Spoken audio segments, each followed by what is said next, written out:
많은 분들이 은퇴 후 가장 현실적인 창업으로 편의점을 떠올립니다.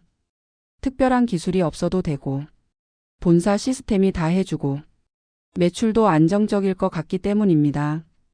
오늘은 실제 60대 은퇴자가 편의점을 열었다가 결국 문을 닫게 된 사례를 바탕으로 왜 은퇴 후 편의점 창업이 생각보다 위험한 선택이 되는지 재정과 심리 그리고 사회적 측면에서 하나씩 짚어보겠습니다.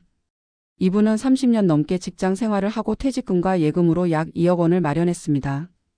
연금은 있었지만 월 150만 원 수준이었고 아직 몸이 괜찮으니 가만히 쉬는 것보다 일하면서 생활비를 벌자는 생각이 들었습니다.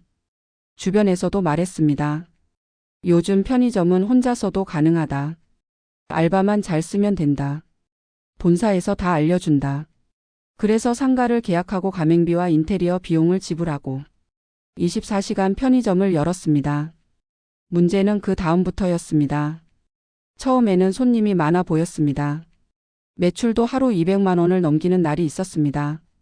그런데 한 달이 지나 통장을 열어보니 남는 돈이 거의 없었습니다. 매출에서 빠져나가는 비용이 생각보다 너무 많았기 때문입니다. 본사 수수료, 카드 수수료, 전기료와 냉난방비, 야간 알바 인건비, 재고 폐기 비용. 결국 월 순이익은 200만 원도 되지 않았습니다. 그마저도 사장 본인이 하루 12시간 넘게 매장에 서 있었을 때의 이야기였습니다.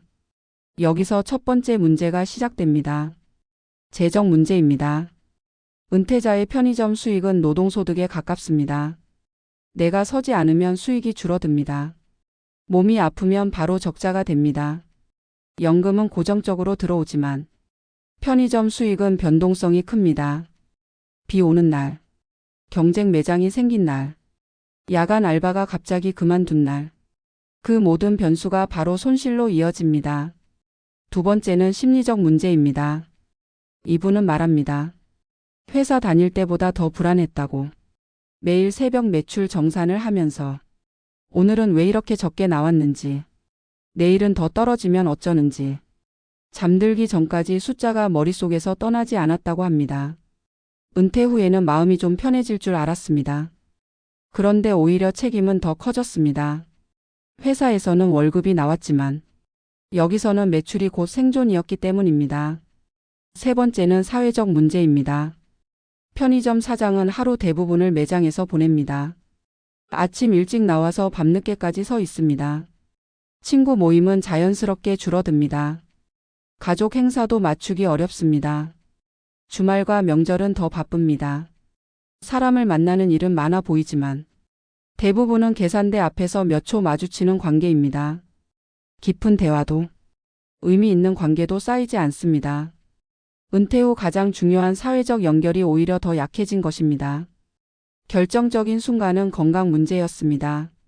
무릎 통증이 심해졌고 야간 근무 후에는 회복이 되지 않았습니다.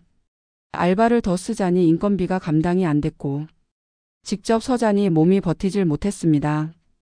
결국 2년 만에 폐업을 결정했습니다.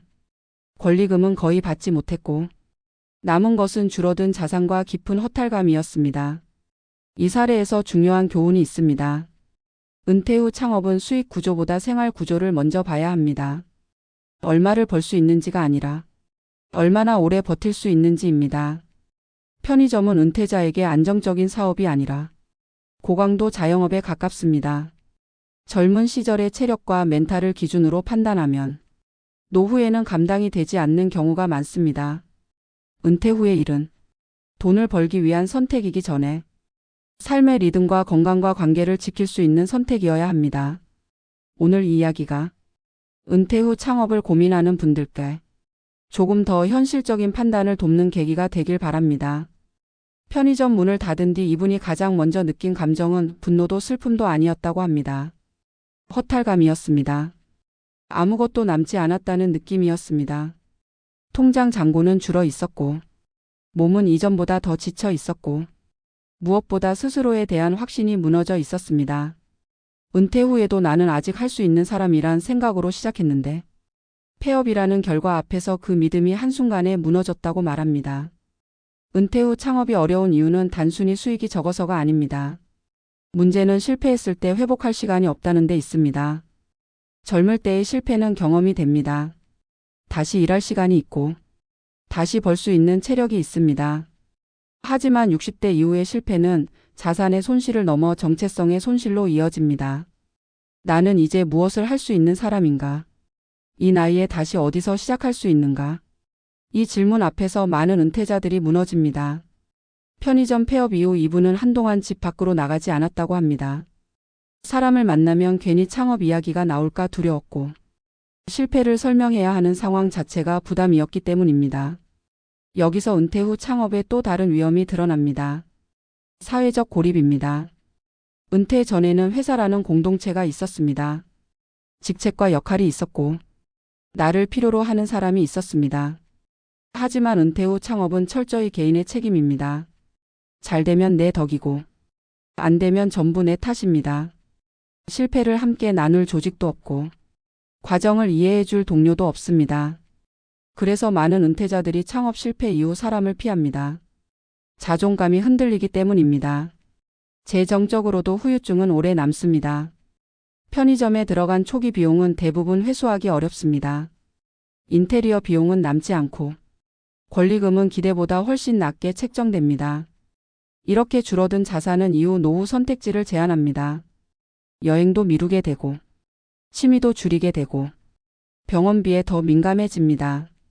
돈이 줄어들면 마음의 여유부터 사라집니다. 은퇴 후 삶에서 가장 중요한 안정감이 무너지는 순간입니다. 많은 분들이 묻습니다. 그럼 은퇴 후에는 아무것도 하지 말라는 말이냐고. 그렇지 않습니다. 문제는 일의 형태입니다. 은퇴 후의 일은 성장과 확장을 전제로 하면 위험해집니다. 매출을 늘려야 하고 비용을 관리해야 하고 경쟁을 이겨야 하는 구조는 노후의 삶과 맞지 않는 경우가 많습니다. 반대로 속도를 조절할 수 있는 일은 다릅니다. 하루를 조절할 수 있고 쉬는 날을 정할 수 있고 몸 상태에 따라 멈출 수 있는 일은 노후의 삶에 훨씬 잘 맞습니다. 이분 역시 지금은 주 3일만 일하는 소규모 파트타임 일을 하고 있습니다. 수입은 편의점 때보다 적습니다. 하지만 표정은 훨씬 편안해졌습니다. 매달 고정적으로 나가는 비용이 줄었고 하루의 리듬이 생겼고 사람들과 다시 관계를 맺기 시작했습니다. 그는 말합니다.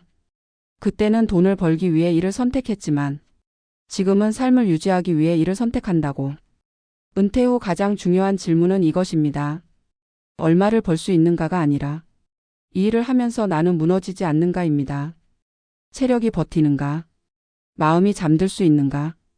관계가 유지되는가? 이 세 가지가 지켜지지 않는다면 아무리 수익이 좋아 보여도 그 일은 은퇴자에게 맞지 않는 선택일 수 있습니다. 은퇴는 끝이 아닙니다. 방식이 바뀌는 시기입니다.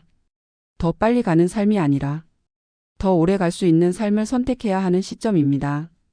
오늘 이 이야기가 은퇴 후 무엇을 할지 고민하는 분들께 조금은 속도를 늦추고 조금은 자신을 먼저 살피는 계기가 되었으면 합니다.